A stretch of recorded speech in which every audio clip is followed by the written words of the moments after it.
오늘 우리 함께 나누실 하나님의 말씀 보도록 하겠습니다. 구약 성경 창세기 31장 1절에서 2절까지의 말씀입니다. 창세기 31장 1절에서 2절까지의 말씀 우리 함께 합독하도록 하겠습니다. 야곱이 라반의 아들들이 하는 말을 들은즉 야곱이 우리 아버지의 소유를 다 빼앗고 우리 아버지의 소유로 말미암아 이 모든 재물을 모았다 하는지라. 야곱이 라반의 안색을 본즉 자기에게 대하여 전과 같지 아니하더라. 아멘. 창세기 31장 1절에서 2절의 말씀 우리 함께 읽었습니다. 전체적으로 16절까지의 내용을 통해서 우리가 함께 은혜를 나누겠습니다. 우리 옆에 계신 우리 성도님들과 함께 이렇게 인사했으면 좋겠습니다. 기뻐해 줍시다. 아멘. 기뻐해 줍시다. 오늘 말씀의 제목이 기뻐해 주는 인생입니다. 오늘 본문에 보면은요, 이 언약의 이 신실한 그 하나님의 은혜로 이 부자가 되고 행복한 인생을 시작하려고 하는 이 야곱에게 찾아온 그 인생의 위기에 대한 내용임을 알 수가 있습니다. 야곱의 위기는 이 라반의 아들들과 라반의 질투에서 이제 시작이 됩니다. 이 본문 1절에 보면은요, 이렇게 나오고 있죠. 야곱이 라반의 아들들이 하는 말을 들은즉 야곱이 우리 아버지의 소유를 다 빼앗고 우리 아버지의 소유로 말미암아 이 모든 재물을 보았다는지라. 야곱이 아버지의 재산을 다 빼앗아 가고 아버지의 재산으로 거부가 되었다는 소리가 이 라반의 아들들에게 들린 것입니다. 2절에서 야곱이 라반의 안색을 본즉 자기에게 대하여 전과 같지 아니하더라. 이 말씀은 그들의 질투심이 더 커졌다는 것을 느끼게 해줍니다. 이 본문을 읽으면서 한 가지 속담이 떠오릅니다. 사촌이 땅을 사면 배가 아프다. 이 속담은 가까운 사람이 잘 되는 것을 기뻐해 주지는 않고 오히려 시기하고 질투한다는 뜻입니다. 이 라반과 그 아들들을 보십시오. 야곱이 자기들의 재산을 다 불려주었는데도 야곱이 자신들보다 더 잘 되자 배가 아픕니다. 거기다가 튼튼한 것들은 다 야곱의 것이 되니까 말입니다. 그래서 라반과 라반의 아들들은 야곱이 잘 되는 것에 대해 기뻐할 수 없었습니다. 왜 우리는 남이 잘 되는 것을 기뻐하지 못할까요? 우리는 왜 사촌이 땅을 사면 배가 아플까요? 이 독일어로 샤덴프로이데라는 말이 있습니다. 이 말은 손실이나 고통을 의미하는 단어인 샤덴과 환희나 기쁨을 뜻하는 프로이데의 이 합성어입니다. 그러니까 이 말의 뜻은요, 다른 사람의 손실이나 고통을 보면서 환희나 기쁨을 느끼는 것을 말합니다. 하버드 대학 심리학과 교수인 미나 시카라는 한 가지 실험을 했습니다. 자신이 부러워하는 어떤 사람이 길을 가다가 $5를 주었다는 소식과 반대로 그 사람이 고급스럽고 멋진 옷을 입고 길을 가다가 그 옆에 차가 지나가면서 물이 튀어 옷이 더러워졌다는 나쁜 소식을 들었을 때 어떤 소식이 더 기뻐했을까 하는 실험입니다. 참 별 실험이 다 있죠. 근데 결과는 우리 모두가 예상하듯이 사람들이 후자에 기뻐했습니다. 나쁜 소식에 더 기뻐했다는 것입니다. 실험에서만이 아니라 실제로 우리는 종종 뉴스를 통해서 유명인들의 몰락을 접합니다. 유명 정치인, 유명 연예인, 유명 운동선수들이 무너질 때 많은 사람들이 그 모습을 지켜보면서 속으로 기쁨이나 즐거움을 느끼는 경우가 있다는 것입니다. 이것이 바로 일종의 샤덴프로이데 현상이라는 것입니다. 수년 전에 미국의 유명 프로골퍼 타이거 우즈가 몰락할 때 많은 언론 매체가 달려들어서 맹비난을 했는데 골프에 관련이 없는 많은 사람들이 은근히 쌤통이다라는 생각을 했다고 합니다. 오늘 라반에게서 느껴지는 심리가 바로 샤덴프로이데 현상입니다. 자기도 한평생 목자로 잔뼈가 굵었는데 야곱이 자기보다 가축을 더 잘 돌보고 자기보다 부자가 되니까 열등감과 질투심이 생겼고 이것이 결국에는 증오로 번진 것입니다.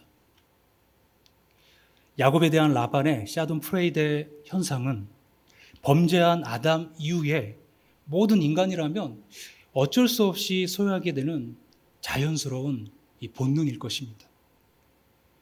라반과 그의 아들들은 그 본능으로부터 벗어나지 못했습니다.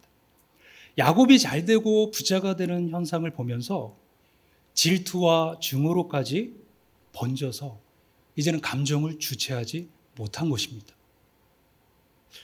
만일 우리가 누군가가 잘 되는 곳에 질투심이 생기는 것은 자연스러울 수 있지만 그것이 미움과 증오로까지 번진다면 지금 샤덴프로이드 현상에서 벗어나지 못하고 있다는 것입니다. 여러분, 우리는 구원받은 하나님의 자녀입니다. 아멘. 샤덴프로이드로부터 그리고 자여인의 모습으로부터 벗어나서 구원받은 하나님의 자녀다운 삶을 사시기를 축원합니다. 오늘 본문은 보면요, 야곱이 외삼촌 라반의 집을 떠날 때 예기치 않은 사건이 발생합니다. 아내 라헬이 아버지의 드라빔을 훔쳐서 가지고 나온 겁니다. 지금 사진이 나오고 있는데요, 이게 드라빔입니다. 완전 정확하게 이것이 무엇인지는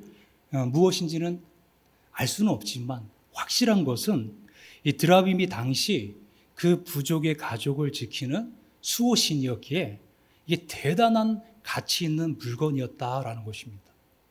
그리고 결코 이것이 다른 사람이 손을 대서는 안 되는 물건이었다는 것입니다. 현대 메소포타미아와 그 인근 지역에서 고고학자들이 드라빔을 발견했습니다. 그들에 따르면 이 드라빔 소유는 가족의 전 재산을 물려받을 수 있는 상속관과 관련이 있다는 것입니다. 이 누지라는 곳, 지금의 이라크의 요르간 테페라는 곳에서 이 누지, 그 당시에 지명인 누지의 서판이 발견되었습니다. 그래서 이 서판 때문에 고고학자들이 많이 흥분했습니다. 왜냐하면 성경 속의 족장 시대의 풍속을 알 수 있는 성경 외의 자료가 나온 것입니다. 그것도 3,500개나 쏟아져 나왔습니다. 이 누지 문서에는 성경에 나오는 족장들의 이야기와 유사하고 이것을 뒷받침할 수 있는 여러 증거들이 있었다는 것이죠. 이 누지 문서에 따르면 가족 수호신, 즉 드라빔을 소유한 경우에 특정 상황에서 사이가 법정에 나와서 사망한 장인의 토지 소유권을 주장할 수 있었다는 것입니다. 오늘 본문 14절에서 16절에도 이러한 내용이 나오고 있습니다. 라헬과 레아가 그에게 대답하여 이르되 우리가 우리 아버지 집에서 무슨 분깃이나 유산이 있으리요. 아버지가 우리를 팔고 우리의 돈을 다 먹어버렸으니 아버지가 우리를 외국인처럼 여기는 것이 아닌가. 하나님이 우리 아버지에게서 취하여 가신 재물은 우리와 우리 자식의 것이니 이제 하나님이 당신에게 이르신 일을 다 준행하라. 소유권을 주장하는 겁니다. 라헬이 몰래 집을 나올 때 많은 물건 중에서 드라빔을 숨겨 나온 것과 이 드라빔 때문에 경노하는 것을 보면 이 드라빔의 가치가 어느 정도였는지를 우리가 생각해 볼 수 있다는 것입니다. 드라빔을 소유한 자는 재산이나 토지 소유권을 주장할 수 있었다는 것입니다. 드라빔은 이러한 특권이 있는 물건이었고 또 가족의 신으로 숭배했던 우상이었습니다. 이 가족의 신이라는 면에서 사사기 17장 5절에서 미가에게 산당이 있으므로 그가 에봇과 드라빔을 만들고 한 아들을 세워 그의 제사장으로 삼았더라 라는 말씀이 나옵니다.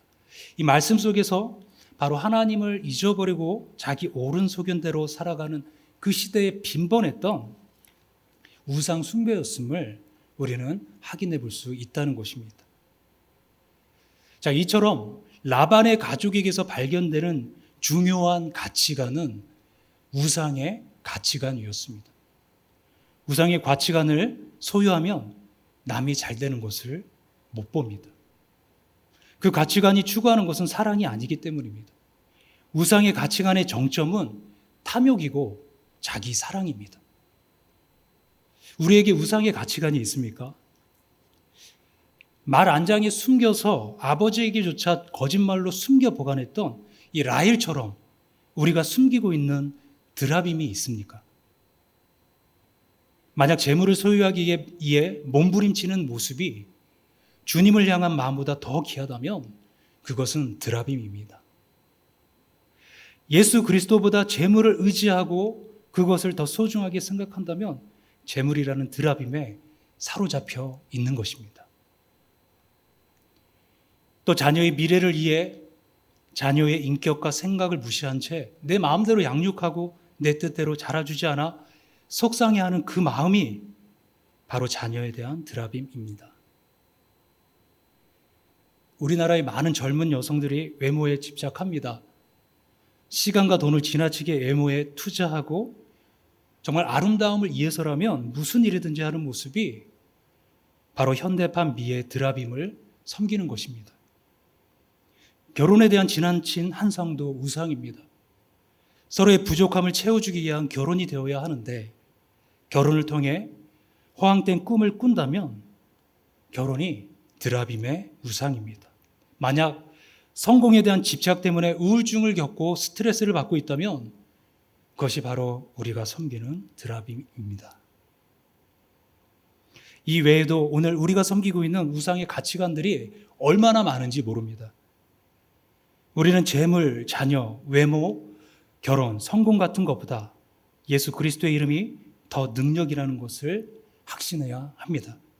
예수 그리스도의 이름이 우리 안에 있는 집착과 욕망보다 더 귀한 것임을 실제로 확신하는 신앙을 소유하고 살아갈 수 있기를 축원합니다.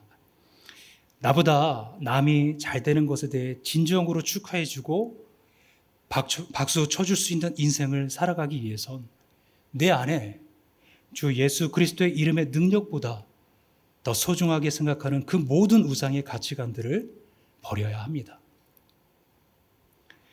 사촌이 땅을 사면 배가 아프다라는 속담은 남이 잘 되는 것이 못마땅하고 속상한 심리에서 나온 것으로 알고 있습니다. 그런데 오히려 정반대의 의미가 있다는 주장이 있습니다. 그 주장에서 이 속담의 본래 뜻은 사촌이 밭을 사면 그 밭에 가서 배가 아플 정도로 대변을 보아서 거름이 되도록 보태준다라는 뜻이란 겁니다.